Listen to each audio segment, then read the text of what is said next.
Hey there, Scott Jennings. Today we're talking about top 5 Excel tips for contractors.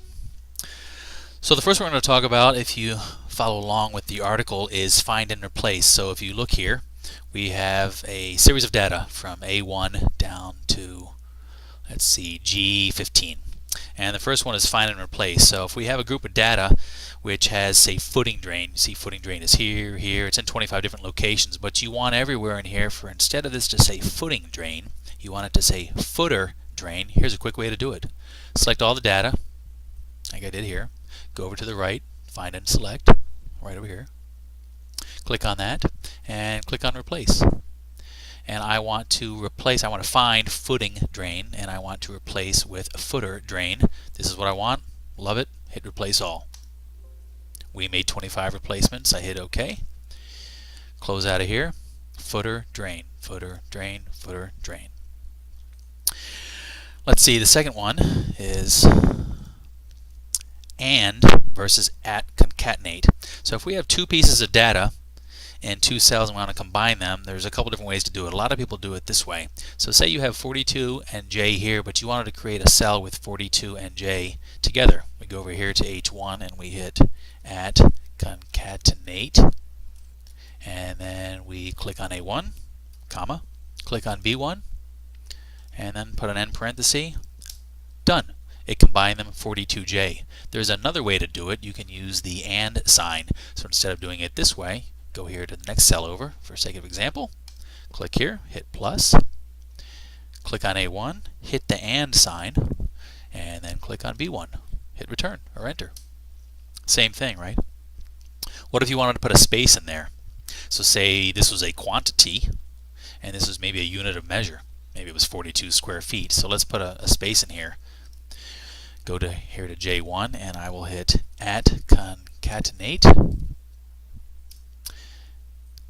Click right there, hit comma, quote, space, quote, comma again, and click on B1. Hit enter. 42 space J. Same deal over here if you use the new little trick.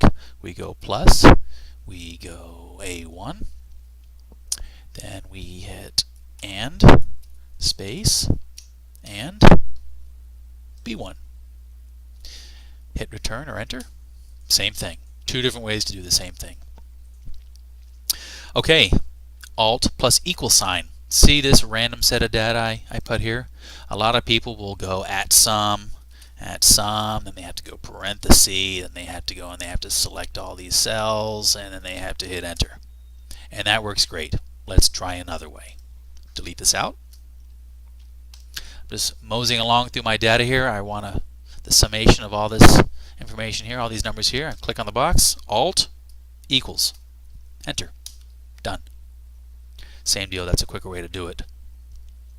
Another little trick, let me clean up some of the data here. I'm going to delete that out. I'm going to go here and select them all, and I'll push the delete button. Gone. Say we have all this data here and we want to quickly header it, and maybe we want to create some filters. I can click anywhere here in this data, anywhere I want. Click right there. Hit Control T. Where's the data for your table? This is the data, A1 to G15. It's automatically selected it. I hit OK. There it is. So what did it do? It added in a header here, and it created a drop down. So anywhere I can click on this and filter by any of these different things. So that's a real nice handy tool. If I don't want the table anymore, I can get rid of it. You notice up here, I don't know if you did notice, but when I created that table, it created a tab up here, Table Tools, and then right here below it is Design. You can click on some of these buttons, like Total Row here. Click on that, it'll give you a total.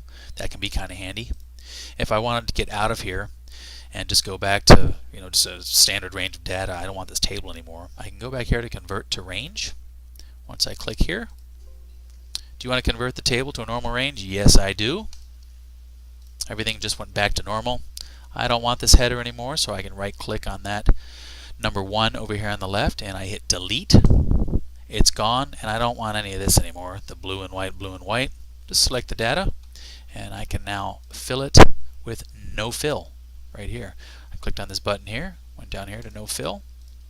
Done. Finally, the fifth Excel tip, if you will, is the basics. So we have Control C. There's my name right there. Control C, click here, Control V. It's just a simple copy paste. If I want to delete some data, I can click here, Control X. I can cut that here. I can paste it there. Cut, paste. And then undo. Oh, these are mistakes. I don't want to do them. Control Z undoes it. Control Z, Control Z, Control Z, Control Z. It just keeps going back. I'm just hitting Control Z.